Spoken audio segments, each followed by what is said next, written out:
Hi అండి. అసలిక తొందరగా లెగుద్దాం అనుకున్నాను కానీ, ఈ రోజంతా లేట్ అయిపోయిందనమాట. ఇక ఇల్లంతా ఊడ్చుకుని, తుడుచుకుని ఎందుకంటే ఇ చూసారా అసలు 5:30కి కూడా తెల్లారిపోయింది. ఇది సమ్మర్ కదా! 5:30కే తెల్లారిపోయిందనమాట. అసలు ఎండొచ్చి అప్పుడే ఇంట్లో పడుతున్నట్టు వస్తుందనమాట. అసలు ఇది పొద్దున్నే లేసినట్టు లేదు. నాకు 8కో, 9కో లేసినట్టుందనమాట. 5:30కే ఎండైతే వచ్చేసింది. ఎందుకంటే ఈరోజు నేను అమ్మవారి గుడికెళ్దాము. అమ్మవారి మొక్కు చెల్లిద్దాము. ఇంకా పిల్లోడికి కూడా కాలేజీ తెరుస్తారు గదా! ఇంకా ఆ మొక్కు తీరకపోతే ఎట్లాగా అనుకున్నా. మనం మొక్కులైతే మొక్కుంటాం గదండీ! మనకు ఆ పని అయిపోయాక ఎళ్దాంలే, ఎళ్దాంలే, ఎళ్దాం అని నిర్లక్ష్యం జేస్తారు. ఇట్లా ఎంతమంది జేస్తారో నాకు కామెంట్‌లో తెలియజేయండి. చాలా వరకు అట్లాగే అనుకుంటారు. ఇప్పుడు మనకి ఏదైనా బాధొచ్చినా, కష్టం వచ్చినా ఏమనుకుంటాం? ఏదో ఒక మొక్కు మొక్కేసి, అమ్మ నాకు ఈ బాధ తీరిపోంగానే వెంటనే వచ్చి నీ మొక్కు చెల్లించుకుంటా అమ్మా అంటాం. తర్వాత ఈరోజు వెళ్దాంలే, రేపు వెళ్దాంలే, ఇవాళ ఒక్కరోజే కదా, రేపు ఎటు వెళ్ళిపోతాం కదా అని అట్లా పెండింగ్ వేసుకుంటూ ఉంటాం కదా. అట్లాగే జరిగిందండి మాకు కూడా. మా మా వోడికి 10th క్లాస్ రిజల్ట్స్ రాగానే అమ్మవారి మెట్లు పూజ చేయిద్దాము పిల్లోడి చేత అనుకుని నేను అప్పుడు మొక్కున్నాననమాట. ఇంకా అది తీరవడానికి ఆ రిజల్ట్స్ వచ్చి నెల అయిపోయినా కూడా నాకు కుదరలేదు. ఈ పిల్లోడి చేతే మళ్ళీ కాలేజీ తెరుస్తారు కదా, ఇంకెళ్ళి ఎట్లయినా సరే తీర్చాలని చెప్పేసి ఇంక అప్పుడప్పుడు, ఎందుకంటే వాడికి నెక్స్ట్ డేనే కాలేజీ అనమాట. లేదు కాలేజీకి వెళ్ళేలోపే ఈ మొక్కు తీర్చేసేయాలి అని. వాడికి కూడా అసలు గుళ్ళన్నా ఏదైనా ఇంట్రెస్ట్ ఉండదు. కానీ మనం పిల్లల ఇంట్రెస్ట్ లేదని వదిలిపెట్టకూడదండి. ఎందుకంటే ఆడెటు రాడులే, చేయడులే, వాడికి ఎందుకు ఇంట్రెస్ట్ లేనప్పుడు అని అనుకుంటూ చాలామంది డిలే చేస్తూ ఉంటారు. ఎందుకంటే మనం ఒక్కసారి కాకపోయినా ఒక్కసారైనా వాళ్ళకి కొన్ని అలవాటు చేస్తే వాళ్ళే వాళ్ళంతట వాళ్ళు చేయడానికి ఒక్కో సమయంలో ఇష్టపడతారు. కాబట్టి మన దైవం భక్తి అనేది ప్రతి పిల్లలకి తెలియజేయాలండి. ఎందుకంటే అది ఉన్నప్పుడే పిల్లల్లో భయం అనేది కూడా కలుగుతుంది. ఎందుకంటే ఏదన్నా తప్పు చేయాలన్నా మన దేవుడు చూస్తాడు. అమ్మో మనం తప్పు చేయకూడదు, ఆ దేవుడు శిక్షిస్తాడు అన్న భావన ఆళ్ళలో కలిగిద్దనమాట. అందుకని మా పెద్దోడు అంతగా ఇష్టపడడనమాట. అయినా కూడా వాడిని చెప్తే కాదనలే కానీ, కాకపోతే ఎందుకు నేను రాను అని అంటాడనమాట. కాదు నాన్న అలా కాదు, చెయ్యాలని చెప్పేసి నేను ఇక తీసుకుని వెళ్ళాననమాట. ఇంకా ఆ తర్వాత ఈ ఇంట్లో పనంతా ఫస్ట్ చేసుకుని, ఇంట్లో మనం దీపం పెట్టుకోకుండా అయితే బయటికి వెళ్ళలేం కదండి. బయటికి ఆ గుడికి వెళ్ళి మొక్కు తీర్చుకోలేం కదా. ముందు ఇంట్లో దీపం పెట్టుకున్నాకే మనం ఏదైనా గుడికి వెళ్ళే ముందు మనం ఇల్లంతా శుభ్రం చేసుకుని ఇంట్లో దీపం పెట్టుకునే కదా మళ్ళీ మనం మొక్కు తీర్చుకోవడానికి వెళ్తాము. ఇంకా అందుకనే నేను ఇంకా ఫస్ట్ ఇంట్లో దీపారాధన చేయాలని చెప్పేసి, ఇంకా అదిగాక శుక్రవారం అండి ఆ రోజు నేను వెళ్ళిన రోజు. ఈ వీడియో నేను ఎప్పుడో తీశాను కానీ నాకు అప్లోడ్ చేయడానికి ఇంత టైం పట్టిందనమాట. కానీ నా వీడియోని ఎవరు స్కిప్ చేయకుండా చివరి దాకా చూస్తారని ఆశిస్తున్నాను. చూసే వాళ్ళకి చాలా థ్యాంక్స్ అండి, నన్ను బాగా ఆదరిస్తున్నందుకు.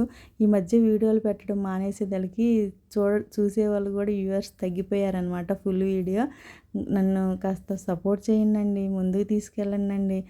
నేను ఇక నుంచి కంటిన్యూగా వారంలో 3-4 రోజులు పెడతాను. నా వీడియోలన్నీ చూడండి.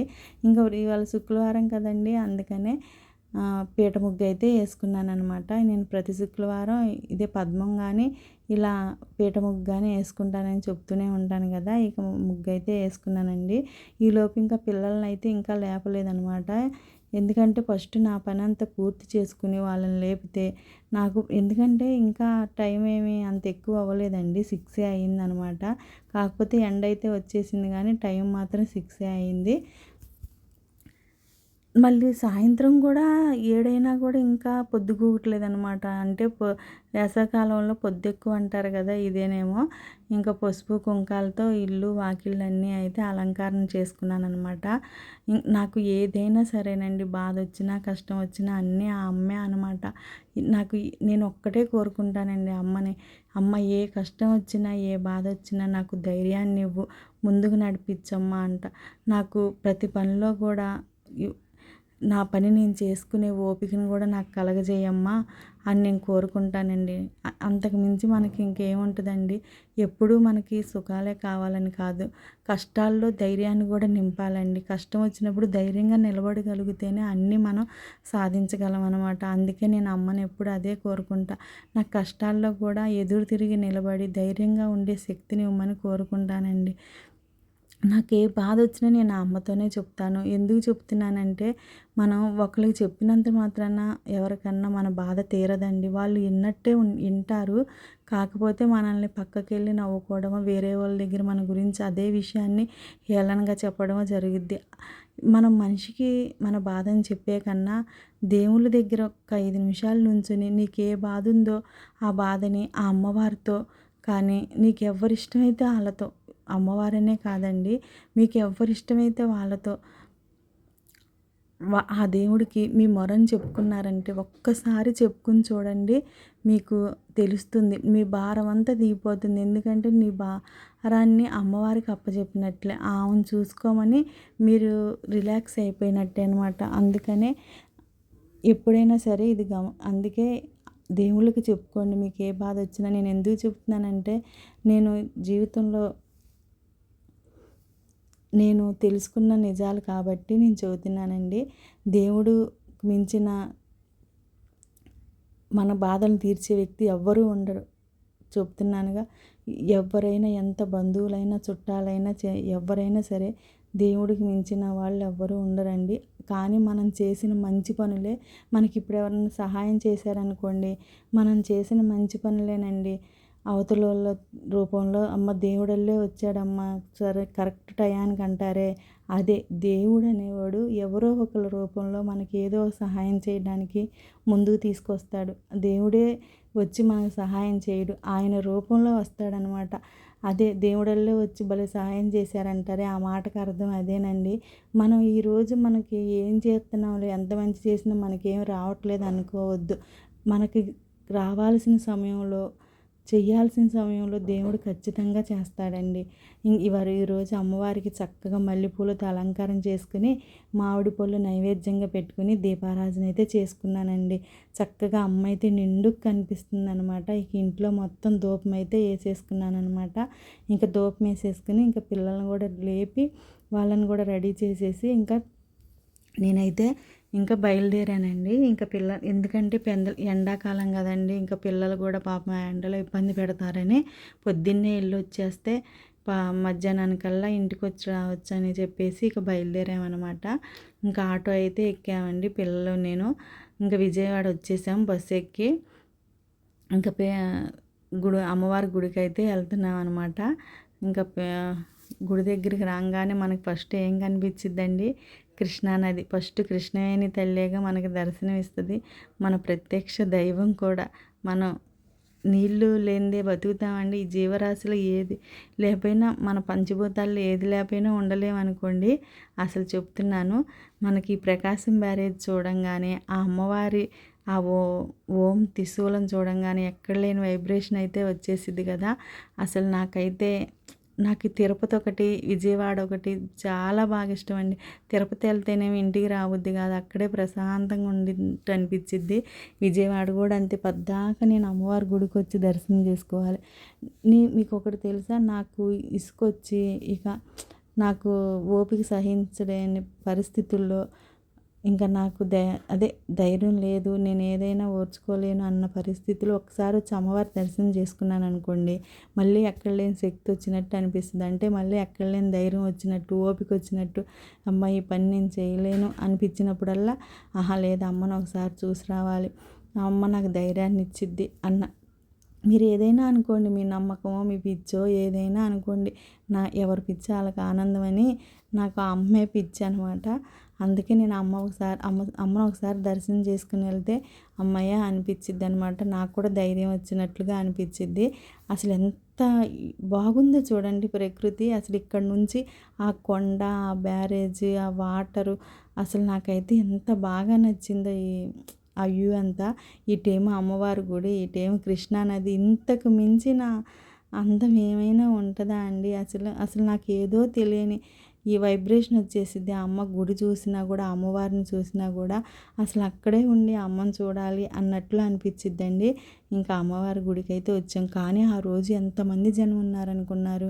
మామూలుగా మనకి దసరా నవరాత్రులు ఎలా ఉంటుందో అసలు అలా ఉన్నారండి. అంతమంది జనం, అన్ని నిమిషాలు దర్శనం పట్టదని, ఒక గంట 2 గంటల దర్శనం పట్టదనమాట. కానీ ఆ రోజు మాత్రం 1.5 గంట అయ్యింది మాకు. అసలు అంతమంది జనం ఉన్నారు. అసలు చూసారా అసలు ఎలా ఉన్నారో. నాకైతే నేను దసరాకు వచ్చినట్టే ఉన్నానన్నమాట. ఇంకా ఈరోజు శుక్రవారం కూడా అవ్వటం కూడా ఇదేలేండి. కానీ నేను ఎప్పుడు శుక్రవారాలు వస్తాను, కానీ ఇంతమంది జనాన్ని ఎప్పుడూ చూడలేదనమాట. మనం వచ్చేటప్పుడు చక్కగా ఎండకి ఇబ్బంది కలగకుండా అన్నీ చక్కగా పెట్టారండి. ఇంకా మెట్లు పూజకైతే నేను ఇంకా పసుపు కుంకుమ అన్నీ రెడీ చేసుకుంటున్నాను అనమాట. పిల్లోడి చేత చేపిద్దామని ఇంకా పసుపు కుంకుమ అన్నీ రెడీ చేసుకుని అక్కడ పెట్టుకుంటున్నాను. కలిపిస్తే పిల్లలే పెడతారు కదా. ముందైతే నేను పూజ చేసి ఇచ్చాననుకో, ఇద్దరు పిల్లలు ఒకళ్ళు పసుపు రాసి ఒకళ్ళు బొట్టు పెడతారని వాళ్ళకే ఇచ్చాను. ఎందుకంటే పిల్లలకు అలవాటు అయిద్దని చెప్పేసి వాళ్ళనే రాయమని చెప్పి ఇచ్చానండి. నేనైతే పూజ చేశానమాట. ఇంకా పసుపు రాసి ఫస్ట్ మెట్టుకి బొట్టు పెట్టేసి కొబ్బరికాయ కొట్టి ఇక హారతి ఇచ్చి నేను మొదలుపెట్టానండి. ఇంకా పిల్లల్ని తర్వాత ఇక రాయండి నాన్న అంటే రాశారు. ఇంకా వాళ్ళే రాసుకుంటూ పైదాకా వచ్చారండి. నేనేమో మామూలుగా వెళ్ళిపోయానమాట. ఎందుకంటే వాడు పిల్లోడి చేతే చేయిస్తానని మొక్కుకున్నాను. కానీ పెద్దోడేమో పసుపు రాసి చిన్నోడేమో బొట్లు పెట్టుకుంటూ వచ్చారనమాట. నేను మెట్లు పూజ చేసేటప్పుడు కూడా మా పెద్దోడు వాడు చిన్నగా ఉన్నప్పుడు నేను పెడతా అని పాపం వాడే పెట్టేవాడు. కానీ కాస్త పెద్ద అయిన తర్వాత ఏందో వాడికి ఆ ఇంట్రెస్ట్ పోయింది కానండి. చిన్నప్పుడు బాగా చేసేవాడు అనమాట.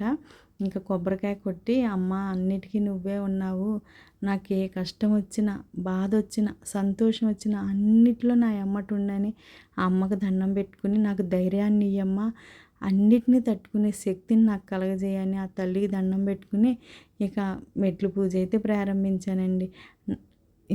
ఏంది ఇంత ఇదిగా చెబుతుంది అనుకోమాకండి, నాకు అమ్మ అంటే అంత ఇష్టం అనమాట. ఇక మెట్లు పూజ చేసుకుంటా పైకైతే వెళ్ళామండి. ఇంకా తర్వాత ఫోన్లు అయితే మన దగ్గర ఉంచరు కదా.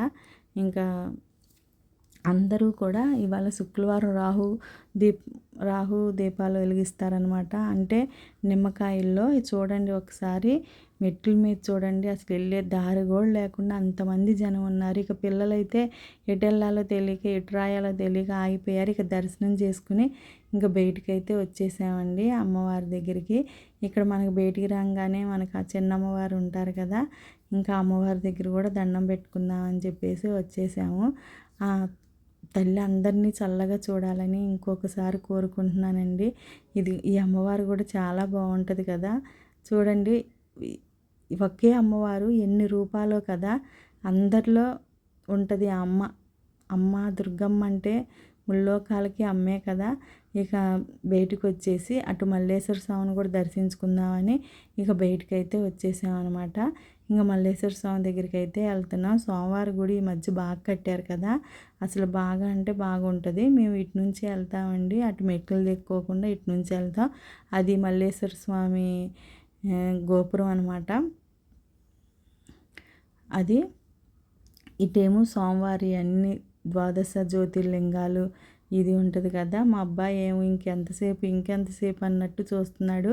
ఇక మల్లేశ్వర స్వామి దర్శనం కూడా చేసుకుని ఇక కిందకైతే దిగేసి ఇంకా ఇంటికి వెళ్ళిపోదాం, ఇప్పటికే టైం అయిపోయిందని ఇంక వెళ్తున్నాము. ఇంతలోకి ఇక్కడ చెట్టు దగ్గర కూడా పూజ చేసి అందరూ పిల్లలు లేనోళ్ళు ఉయ్యాల కడతారండి. ఇక కింద ఇక్కడేమో మనకి మన రాశిని బట్టి ఒక్కో చెట్టు ఉంటుంది. చాలామంది ఇట్లా రాళ్ళు అయితే పెడతారనమాట. అంటే ఇప్పుడు ఇల్లు కట్టుకోవాలనుకున్న వాళ్ళు మాకు ఇన్ని ఫ్లోర్లు కావాలి అనుకున్నట్టు రాళ్ళు పెట్టుకుంటారు. నేను చాలా గుళ్ళల్లో చూశానండి ఇలా పెట్టుకోవడం. ఇక బయటకైతే వచ్చేసాం.